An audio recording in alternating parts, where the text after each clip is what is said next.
दिवाली यानी रोशनी का त्योहार, समृद्धि का उत्सव और इस फेस्टिवल में घरों की सजावट से लेकर बर्तन और किचन के सामान समेत सोना चांदी खरीदने की परंपरा है। ऐसे में हम आपको स्वदेश में ईटीना स्वदेश पर देश के 3 बड़े शहरों से 3 रिपोर्टर्स की ग्राउंड रिपोर्टिंग दिखाने जा रहे हैं। 3 हमारे रिपोर्टर आपको अहम खबरें बताएंगे, कैसे इन जगहों पर खास तौर पे शॉपिंग हो रही है। भावना किशोर होंगी जो आपको दिवाली की शॉपिंग बताएंगी। इसके अलावा भोपाल से हमारे सहयोगी मकरंद काले भी आपको वहां की रौनक दिखाएंगे। मनीष यादव एक खास रिपोर्ट के साथ आपके सामने होंगे और लखनऊ में दिवाली की रौनक कैसी है ये आपके सामने रखी जाएगी।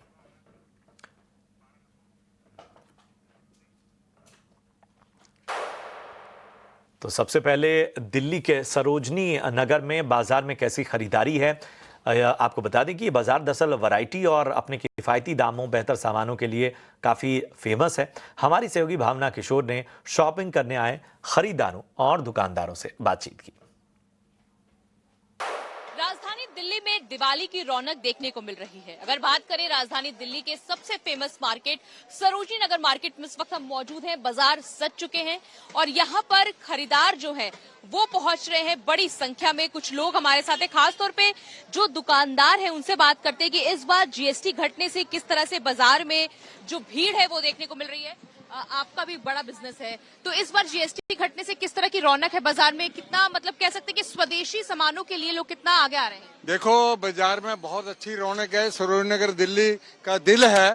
जीएसटी से बड़ा फर्क पड़ा, लोगों में जोश है और हम दिवाली का त्योहार गिफ्ट देके मनाने जा रहे हैं।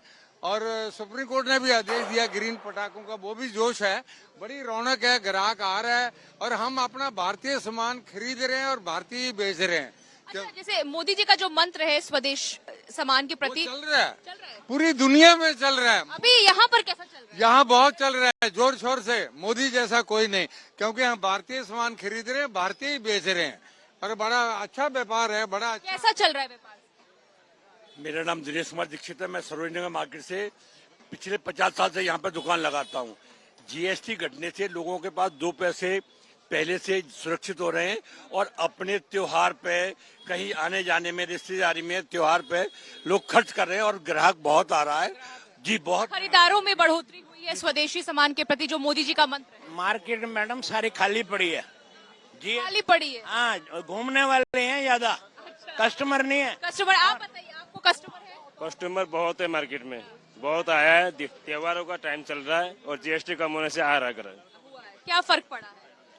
जीएसटी कम होने से जो है लोगों की जेब में सेविंग हो रही है और सेविंग होने का मतलब है फिर मार्केट में लोग खर्च करने के लिए बाहर निकलेंगे और दिवाली के त्योहार मनाने के लिए लोग अपने बच्चों की खुशियों के लिए बहुत सारी चीज जो है खरीदने। मोदी जी का जो मंत्र है वो लोग फॉलो कर रहे हैं, स्वदेशी सामान की तरफ आगे बढ़ रहे हैं। देखिए, मोदी जी का मंत्र तो काम कर रहा है, लेकिन जो कर रहा है, आप देख सकते हैं इस वक्त किस तरह से मार्केट में आप भीड़ देखिए। ये सरोजनी नगर मार्केट है और दिवाली के समय जो रौनक है वो साफ मार्केट में दिख रही है। हजारों की संख्या में इस वक्त जो लोग हैं वो आपको यहाँ पर देखने को मिल जाएंगे, क्योंकि दिल्ली का दिल है और ऐसे में ये मार्केट जो है वो काफी ज्यादा फेमस है। इसलिए लोग दिवाली के समय शॉपिंग करने के लिए यहाँ पर आते हैं और दूर दराज से भी लोग आते हैं। और फिलहाल यहाँ के जो खरीदार हैं और दुकानदार हैं उनका ये कहना है कि जीएसटी घटने से यहाँ पर जो लोगों में कह सकते हैं कि एक तरह से खरीदारों में बढ़ोतरी जो है वो साफ देखी जा रही है। तो भावना की तो आपने ग्राउंड रिपोर्ट देख लिया। अब देश की राजधानी दिल्ली से निकलकर चलते हैं मध्य प्रदेश की राजधानी भोपाल। यहाँ दिवाली की शॉपिंग का क्या ट्रेंड है, भोपाल के बाजार से हमारे सहयोगी मकरंद काले की ये ग्राउंड रिपोर्ट देखिए जरा। दिवाली का मौका है, बाजार सज चुके हैं, बाजारों की रौनक देखते ही बन रही है। इस बार जीएसटी का तोहफा सरकार की तरफ से मिला है तो बाजारों में रौनक नजर आ रही है। मेरे पीछे आप तस्वीरों में देख पा रहे होंगे कि यहाँ किस तरह से बाजार सजे हुए हैं और लोग बड़े पैमाने पर खरीदारी करने आ रहे हैं। दिन में ही बाजारों में इस समय आपको क्राउड नजर आ रहा होगा। लोग जो हैं वो इस बार दिवाली में खुल के खरीदारी कर सके, इसलिए सरकार ने थोड़ी छूट भी दी है जीएसटी को लेकर के और तमाम चीजों को लेकर के छूट दी है। दिवाली को लेकर के कितना उत्साह है, लोगों से भी बात करते हैं कि इस बार का माहौल क्या है, बाजार में रौनक है नहीं। एक्सक्यूज मी मैम, बाजार में रौनक लग रही है आपको? रौनक तो है लेकिन बहुत हाई फाई रेट दे रहे हैं। अच्छा, महंगा ज्यादा है। हाँ। जीएसटी के छूट से कोई फर्क नहीं पड़ा? नहीं, कोई फर्क नहीं पड़ा। तो ये तस्वीरें देखिए, यहाँ पर तमाम जो लोग यहाँ पर खरीदारी करने पहुंच रहे हैं, उनका कहना है भले ही जीएसटी में सरकार ने छूट दी हो, लेकिन कोई खास अंतर उनको नजर नहीं आ रहा। क्या माहौल है इस बार बाजार में? माहौल रौनक पहले जैसी नहीं है। पहले जैसी नहीं है। हर बार आप यही बोलते हो, हर बार इसी तरह का रहता है या खराब है इस बार? नहीं, मीडियम है। मीडियम है। आने वाले टाइम में लग रहा है बढ़ेगा? बढ़ेगा बढ़ेगा। क्या दादा, क्या माहौल लग रहा है इस बार दिवाली का? दिवाली का माहौल अच्छा लग रहा है। अच्छा लग रहा है। हाँ, सस्ता हुआ है बाजार या वैसा? सस्ता नहीं है। सस्ता नहीं है। सस्ता नहीं है, महंगा और हो रहा है। और महंगा हो रहा है। हाँ हाँ, सस्ता कुछ नहीं है। आपको लग रहा है कुछ सस्ता हुआ है? नहीं, सस्ता तो बिल्कुल नहीं लग रहा है। वही है, महंगा ही महंगा है। जीएसटी की छूट से कोई फर्क पड़ा? कुछ फर्क नहीं है, कुछ फर्क नहीं है। अच्छा, इलेक्ट्रॉनिक गुड्स वगैरह में पड़ा हो? थोड़ा बहुत, कोई बहुत ज्यादा नहीं। स्वदेशी को लेकर के कितना मोटिवेट है आपकी, स्वदेशी ही लेना है? ज्यादा तो नहीं है। नहीं, लेना स्वदेशी है। ये चाइना और ये काहे के ले लेंगे हम? चाइनीज माल? नहीं, चाइनीज माल अवॉइड कर रहे हैं। बाजारों की रौनक तो आपको दिखाई रहे हैं, स्वदेशी का क्रेज भी है इस बार बाजार में। ऐसा लोगों का भी कहना है कि वो बाजार में स्वदेशी ही प्रेफर कर रहे हैं। और ऐसे में अब सरकार ने जीएसटी में जो छूट दी है उसको लेकर के उतना बेहतर रिस्पांस शायद फुटकर बाजार में नहीं है। इलेक्ट्रॉनिक गुड्स में इसका असर देखने को जरूर मिल रहा है, लेकिन दिवाली में बाजारों में रौनक लगातार बढ़ रही है और आने वाले दिनों में और बढ़ने की उम्मीद है। और ऐसा नहीं है कि दिवाली शॉपिंग में स्वदेशी सामानों पर सिर्फ भोपाल में ही जोर है। उत्तर प्रदेश की राजधानी लखनऊ में भी स्वदेशी मुहिम का असर आम लोगों में दिख रहा है। खरीदार विदेशी आइटम्स की बजाय स्वदेशी सामानों पर जोर दे रहे हैं। लोगों का क्या कहना है? देश का पैसा देश में रहना चाहिए, ये वो कह रहे हैं। आइए हमारे सहयोगी मनीष यादव की ये रिपोर्ट देखते हैं। प्रधानमंत्री नरेंद्र मोदी की स्वदेशी मुहिम का असर लखनऊ सहित पूरे उत्तर प्रदेश में देखने को मिल रहा है। दीपावली पर जो खरीदारी हो रही है उसमें लोग स्वदेशी की ओर प्रोत्साहित हो रहे हैं। लोगों की डिमांड है कि जहां पर माल उत्तर प्रदेश में बनता हो वो चीजें खरीदी जाए। मैं ऐसे ही एक स्वदेशी मेले में मौजूद हूं जहां पर अलग अलग जिलों से आए हुए वो दुकानदार अपने हाथों से बनी डेकोरेटिव आइटम्स बेच रहे हैं। लोगों की कोशिश ये है कि जो पारंपरिक तरीका है दीपोत्सव मनाने का, जिसमें दिए जलाए जाते हैं जो कि मिट्टी से बने होते हैं, उनको खरीदा जाए, तो वही कवायद यहाँ पर होती नजर आ रही है। कैसा रिस्पॉन्स मिल रहा है? अच्छा है रिस्पॉन्स। बाकी सालों की अपेक्षा इस बार जो स्वदेशी की अपील की गई है तो कितना फलदायी आप लोगों के लिए हो रही है? बहुत अच्छा है, फर्स्ट टाइम आए हम, रिस्पॉन्स अच्छा मिला है हमारे को इधर। जो स्वदेशी प्रधानमंत्री जी की मुहिम है तो उसको लेकर मतलब क्रेज दिख रहा है आप लोगों में, या फिर बाहर के माल भी खरीद रहे हैं आप लोग? एब्सोल्युटली, हमारे देश का पैसा हमारे देश में रहेगा, हमारी इकोनॉमी को ग्रोथ मिलेगा। देख रहे हैं, लुक एट दैट गाइस, ये लोग इतना मेहनत कर रहे हैं। तो हमें तो ये है कि हमें अपने देश का पैसा अपने देश में लाना और इकोनॉमी को कैसे मजबूत कर सकते हैं। अभी या द यंग जनरेशन है, if we are going to see our prime ministers and chief minister are working too good in this fields, then we should support him. नमस्कार भैया। जी नमस्कार। तो ये हाथों से बनाई है सब अपने हाथ से बनाया है। क्या क्या इस्तेमाल करते हैं? मिट्टी से बनी है, प्लास्टिक? नहीं, पेरिस नहीं, कच्ची मिट्टी है यार। कच्ची मिट्टी से आपने जी जी। तो एकदम पूर्ण रूप से स्वदेशी माल भी? जी, स्वदेशी माल, कच्चा माल है और कलर भी अपने हाथ से होता है। तो आपने क्या ये यहाँ पे बना हुआ है स्वदेशी है, इस वजह से इन चीजों को खरीदा? हाँ, इसीलिए आए हैं। अच्छा, मतलब प्रधानमंत्री जी जो कह रहे हैं कि स्वदेशी को बढ़ावा दें, तो मुहिम में आपका भी योगदान हो रहा है? हाँ बिल्कुल, अपने देश की चीजें खरीदे। हम भी सभी से कहेंगे कि आप अपने देश की ही चीजें खरीदे, कि हमारे देश में भी बहुत अच्छे अच्छे कलाकार हैं जो अपनी प्रतिभा को दिखा रहे हैं। तो आप उन लोगों का जो भी उन्होंने बनाया है इतना खूबसूरत, आप खुद देख सकते हैं कितनी। कौन सी लक्ष्मी गणेश लिए आप? लक्ष्मी गणेश तो नहीं लिए, मैंने अपने बच्चे के लिए टॉयज खरीदा है। सबकी कोशिश ये है कि स्वदेशी को बढ़ावा दें और उसी कड़ी में डेकोरेटिव आइटम्स भी। चाइना के बहुत माल आते हैं ना, तो आपका ये घरेलू बना हुआ सामान है सारा? जी सर। तो आप इस बार, जैसे हमेशा कंपटीशन होता है तो स्वदेशी हार जाता है ना, तो इस बार लग रहा है स्वदेशी जीतेगा? जी। भीड़ आ रही है आपके यहाँ? लोग जी जी। कैसा रिस्पांस मिल रहा है बाकी सालों की? अच्छा मिल रहा है। जो बिहार की आर्ट है वो भी यहाँ पर दिख रही है। रायबरेली के रहने वाले लोग हैं ये, तो अपनी ओर से कोशिश हो रही है, लोग परचेज करने आ रहे हैं और स्वदेशी को बढ़ावा देने की जो मुहिम प्रधानमंत्री की है, प्रधानमंत्री ने जो अपील की है, उस अपील का असर लखनऊ के इस स्वदेशी मार्केट में देखा जा सकता है। और दिवाली पास आते ही ज्यादा मांग से सोने और चांदी की कीमतों में उछाल देखने को मिलता है। इस बार कीमतों ने पिछले सारे रिकॉर्ड्स तोड़ दिए हैं। ऊंची कीमतों के बावजूद ग्राहक खरीदारी के लिए पहुंच रहे हैं। गोल्ड और सिल्वर शॉपिंग को लेकर क्या ट्रेंड दिख रहा है, इस पर हमारे सहयोगी विश्व मोहन ने GJC के पूर्व चेयरमैन संयम मेहरा से खास बातचीत की। चांदी की बेतहाशा तेजी ने लोगों को चौंका दिया है। इस साल हाजिर में दाम करीब 85% बढ़ चुके हैं। अगर MCX की बात करें तो वहां पर भी 70% से ज्यादा की तेजी MCX पर भी आ चुकी है। क्या और कितनी तेजी बची है और इस तेजी के पीछे वजह क्या है? कई सारे नैरेटिव बताए जा रहे हैं। कहा जा रहा है कि मार्केट में शॉर्टेज है, फिजिकल मार्केट में सप्लाई काफी कम हो गई है। इसलिए हमने इस शो का नाम दिया है सिल्वर वांटेड, और सिल्वर क्या चांदी क्या लापता हो गई है, यही चर्चा करेंगे। हमारे साथ एक खास मेहमान है, संयम मेहरा हैं, यूनिक चेन्स के पार्टनर है और साथ ही पूर्व चेयरमैन भी रह चुके हैं GJC से। बहुत बहुत शुक्रिया सर, आपने वक्त दिया है। सर, चांदी के बारे में कहा जा रहा है कि फिजिकल मार्केट में चांदी कम हो गई, क्या वाकई में चांदी कम है फिजिकल मार्केट? देखिए, चांदी जो आप देखेंगे कि ये साल 65% से 70% चांदी बढ़ी है। और अभी जो इंपोर्ट के अंदर तकलीफ आ रही थी, चांदी का इंपोर्ट जो ज्वेलरी का था उसके ऊपर रिस्ट्रिक्शन आई, जिसके वजह से जो रिस्ट्रिक्शन मार्च तक है, जिस वजह से 25,000 25,000 से 30,000 रुपए तक के प्रीमियम्स है मार्केट के अंदर। 1,55,000 के करीब से 1,60,000 के करीब जो चांदी है वो मार्केट के अंदर 1,85,000 1,90,000 के अंदर मिल रही है। और रिटेल के अंदर 2,10,000 के अंदर भी चांदी के रेट्स आज हैं।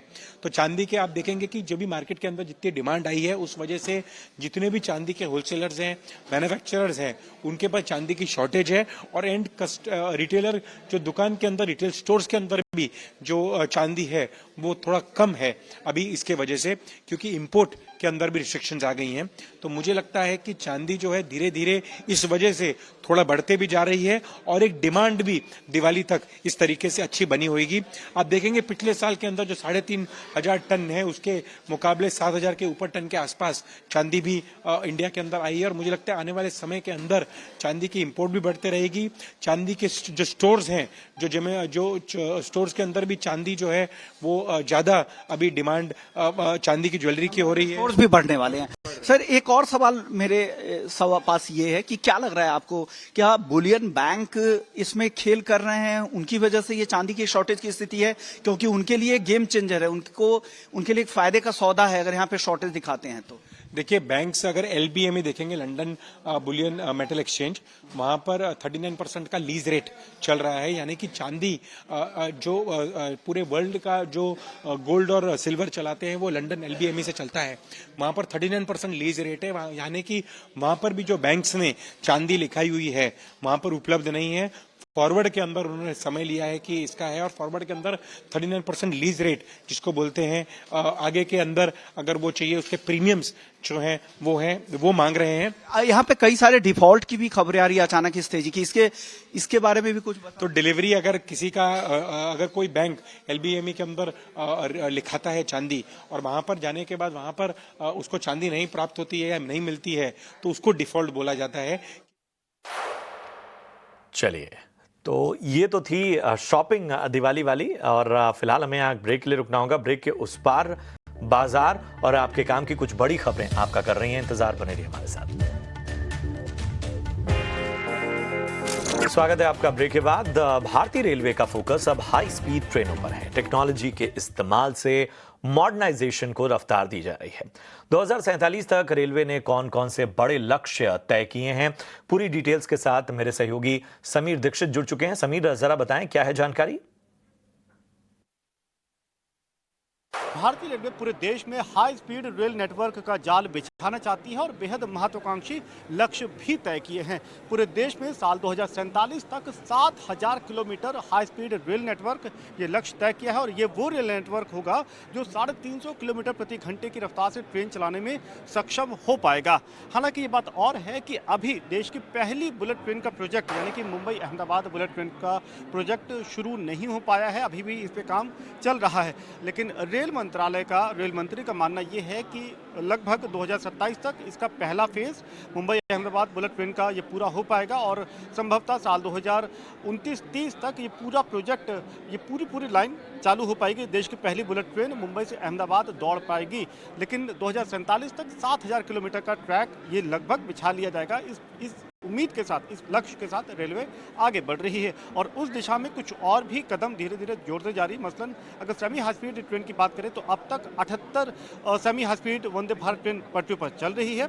इसमें लगातार इजाफा होता जा रहा है और इसके साथ ही साथ अमृत भारत ट्रेन, वंदे मेट्रो ट्रेनों में का भी इस संख्या को जोड़ा जा रहा है ताकि लोगों को ट्रैवलिंग एक्सपीरियंस बेहतर किया जा सके और ऑप्शंस मुहैया कराए जा सके।